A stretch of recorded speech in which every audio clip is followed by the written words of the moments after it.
After I caught my family laughing at me for being a pushover, I stopped paying their bills. Now they're on the brink of homelessness, and I'm living my best life, knowing they can't do anything. Up until a few nights ago, I was a wholesome 28-year-old called Sarah who believed my family loved me. But it all came crashing down with a simple notification. I was in the middle of making dinner when my phone buzzed. It was my cousin, and I smiled, because usually she sends me videos of this little ginger cat on Instagram. But the second I heard my mom's voice, my face fell. Sarah should consider herself lucky. She'd be absolutely nowhere without this family. My face turned hot, and I almost didn't want to keep watching the video, but I did. And as I watched the shaky footage, it was obvious someone had left their phone recording by accident. But there was no mistaking the conversation. I wouldn't even miss her if she died tomorrow. My dad laughed. That's our Sarah, but at least she's useful for one thing. The big bucks. More laughter followed. I clutched my phone tighter, feeling my knuckles turn white. If Sarah ever decides to stop sending us cash, my cousin, the one who'd sent me this video, said proudly, "We'll just play the family card. She's too much of a pushover to refuse. It works like a charm." I felt numb all over. They were discussing me like I was their personal credit card, a resource to be drained and manipulated as they pleased. For years, I'd been supporting them. Dozens of canceled vacations. Shifts worked overtime. The PhD I never got, all to make sure they never went without. And this was their true opinion of me. A disappointment. A pushover. I breathed a sigh of relief because surely my cousin sent me this video because she was on my side, right? Wrong. Suddenly, the video disappeared and I got a new notification. This message has been unsent. My cousin had realized her mistake. Perhaps she was sitting somewhere right now, heart racing, praying I'd been too busy cooking to notice the message. I should have called her out immediately. Should have confronted all of them. But instead, I set my phone down. Because in the famous words of Kim K, I love when people underestimate me and then become pleasantly surprised. Except, their surprise wouldn't be so pleasant. At first, I curled up into a ball and stared at the white wall for a few hours. Their words echoed, "Sarah should consider herself lucky." Complete disappointment. Too much of a pushover to refuse. And the worst part? They were right. I absolutely had been a pushover. I let myself believe that my dad's temporary cash flow problem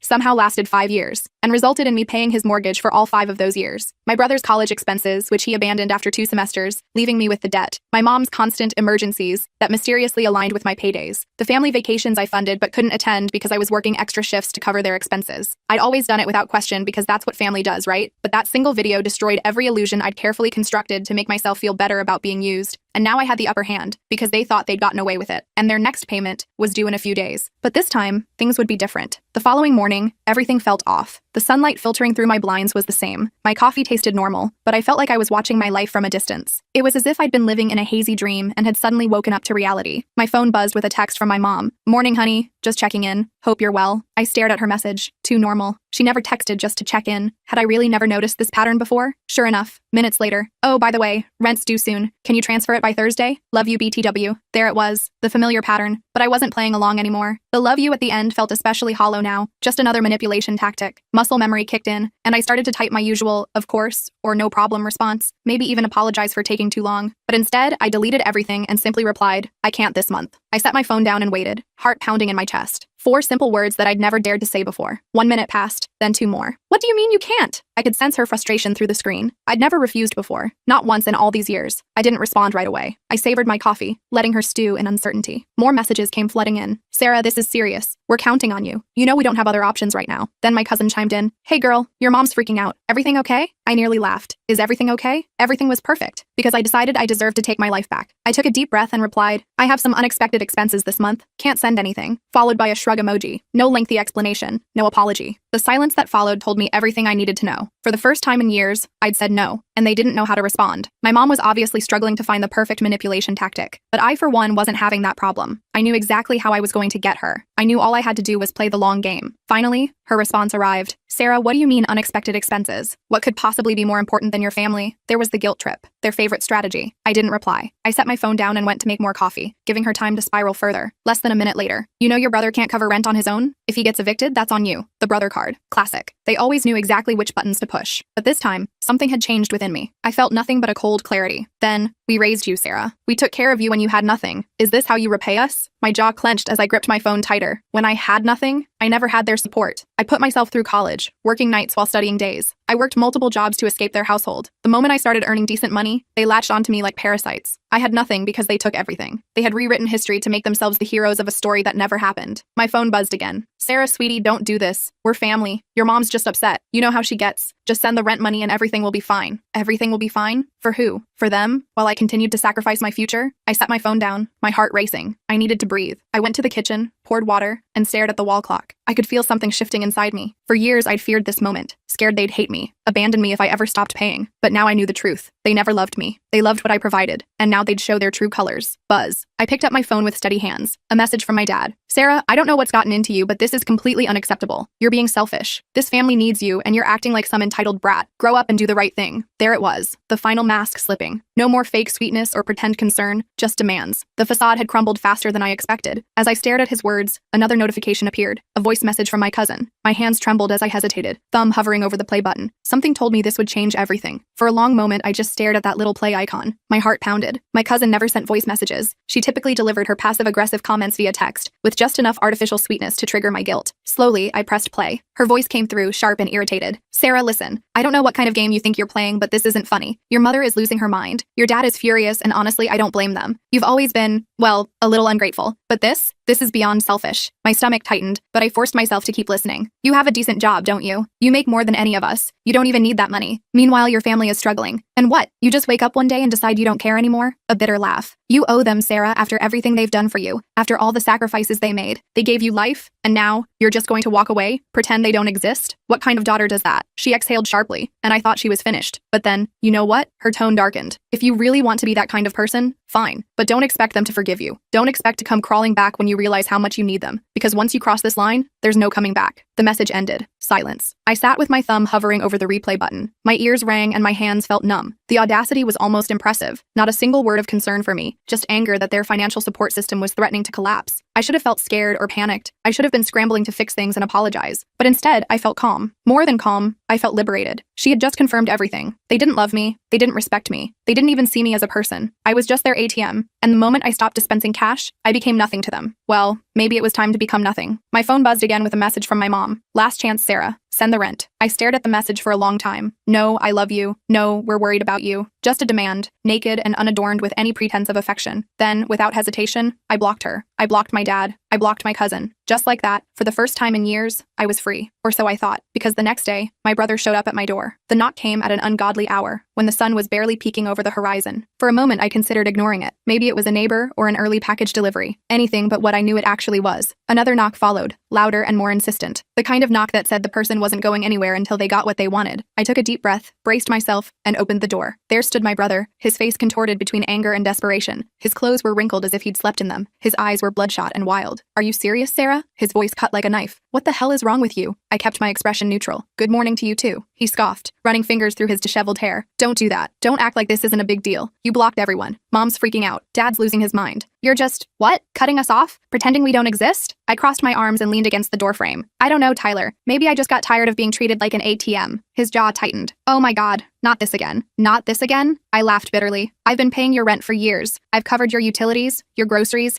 even your stupid streaming subscriptions. And the one time I say no, the one time I set a boundary, Mom calls me selfish, Dad says I'm unacceptable, and you show up at my door like I've committed some crime. His mouth opened like he wanted to argue, but no words came out. So I continued. And don't even try to pretend you care about me. I saw the video. His face went pale. Real fear flashed in his eyes. What video? I smiled coldly. You know exactly what video. Tyler shifted uncomfortably, looking away. Look, it wasn't serious, okay? We were just joking. You're being dramatic. Joking? My voice was quiet but razor sharp. You all sat around laughing, calling me a pathetic failure, saying I should be grateful for the privilege of paying your bills. Do you know what that feels like, Tyler? To hear your own family talk about you like that? He exhaled harshly, rubbing his face. Sarah, come on. No, you come on. You want money? Get a job? You want someone to take care of you? Find someone else because I'm done. Silence hung between us. For a moment, something raw flickered across his face, but it vanished quickly. You don't mean that, he muttered. I held his gaze. Yes, I do. Another pause. Then his expression hardened, twisting into something ugly. Fine, he spat. You want to be a selfish bitch? Go ahead, but don't come crawling back when you realize you have no one left. And with that, he turned and stormed off, slamming his car door before speeding away. I stood watching him go, chest tight but spine straight, because he was wrong. I did have someone left. I had myself, and for the first time in years, that felt like enough. As I closed the door, my phone buzzed again. My mother's name flashed on the screen, but I wouldn't answer. Not this time. I'd been at her mercy too long. Her demands, her guilt trips, the way she'd weaponized my sense of responsibility against me,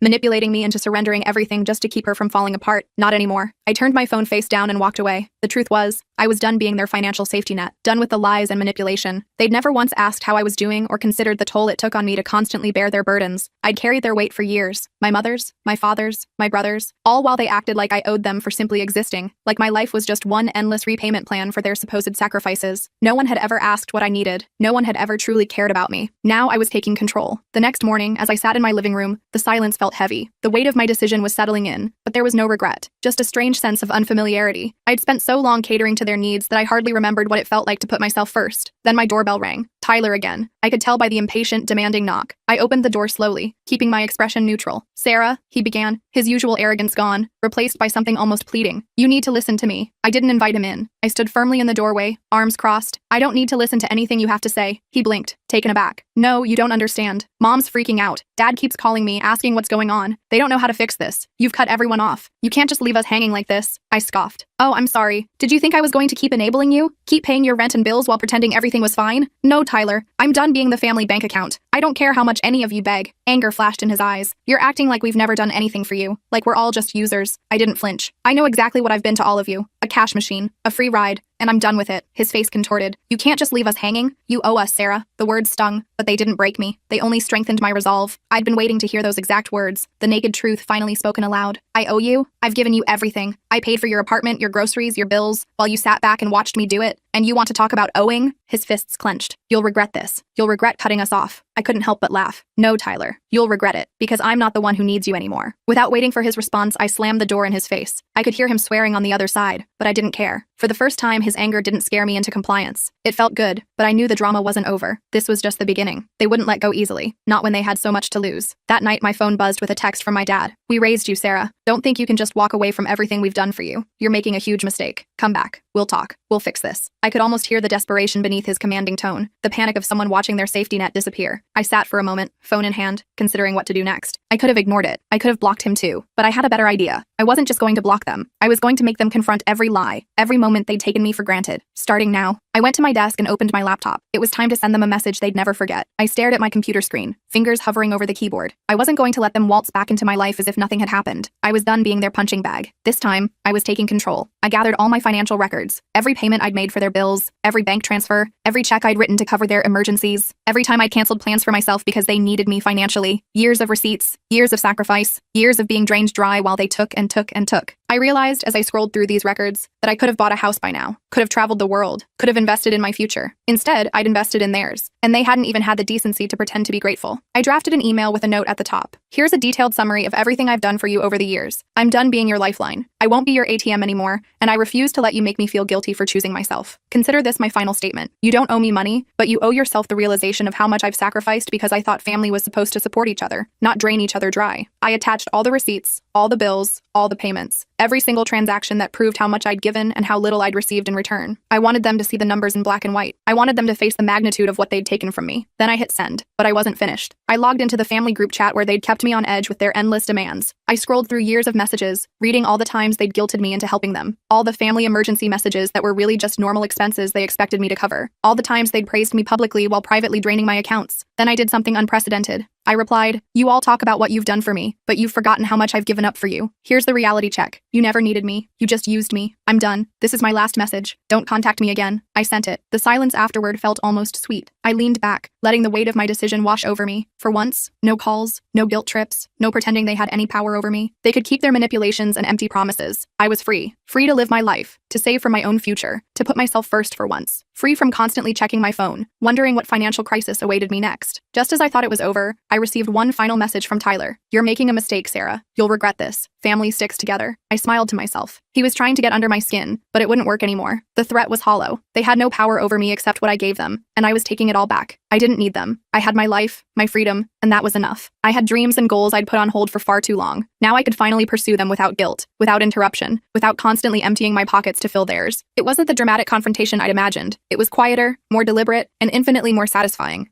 I had taken control without anyone seeing it coming, and they no longer held any power over me. I turned off my phone for the night as peace settled over me. I didn't have to play their game anymore. I didn't have to keep sacrificing myself for people who didn't appreciate me. This wasn't revenge in the way I'd expected. It was liberation. Now I could finally breathe. Now I could live for myself. And that was the sweetest victory of all.